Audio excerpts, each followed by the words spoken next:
Have you ever gotten carried away at a dance club or a ballroom?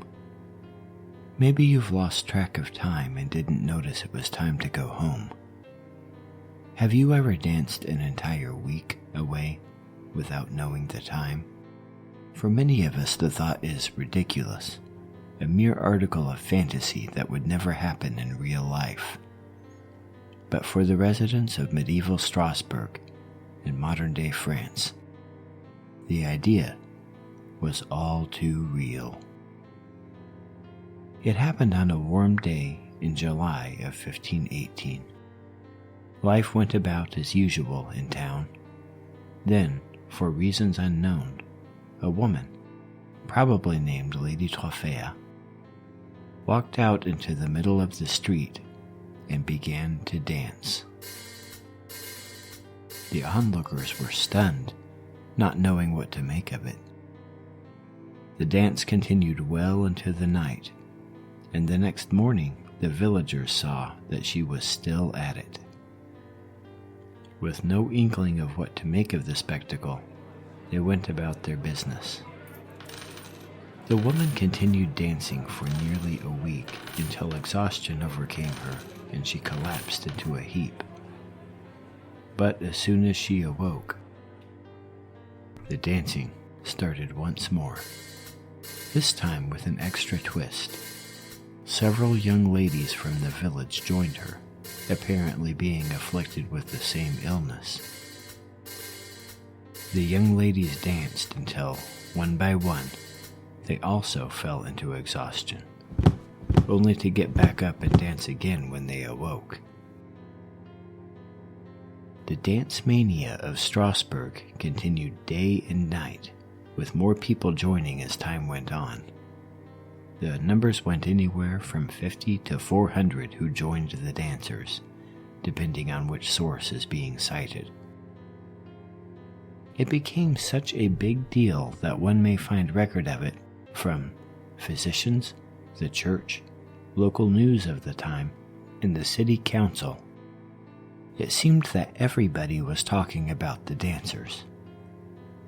Local doctors and the church attempted to intervene. After a thorough examination, a plan was made. There would be a stage constructed, and dancers and musicians would be brought in to outdance the dancers. After all, if dancing was the problem, more dancing must be the solution, right? Needless to say, the plan didn't work. The physicians and the church found themselves right back where they started once the hired dancers and musicians were exhausted and found themselves unable to keep up with the original dancers. There are no contemporary documents mentioning deaths from dancing, but there was an exhaustion that swept the town during that time. Once September came around, the dancing was gone, as mysteriously as it had appeared, never to recur in Straussberg. One might find it a fanciful use of imagination to entertain the events as having occurred. However, there are a handful of events of this sort that happened in history, including Copenhagen, Saxony in the 11th century. So what happened? Why would most of a village start spontaneously dancing, only to have it suddenly stop a few months later? One theory postulates that the dancers had nothing more than food poisoning. A common ingredient for baking bread is gathered from leaves and called ergot fungi. It is also the same ingredient used to synthesize LSD-25. On the surface, it seems that a hallucinogenic drug could have been responsible for the dancing and erratic behavior during that time.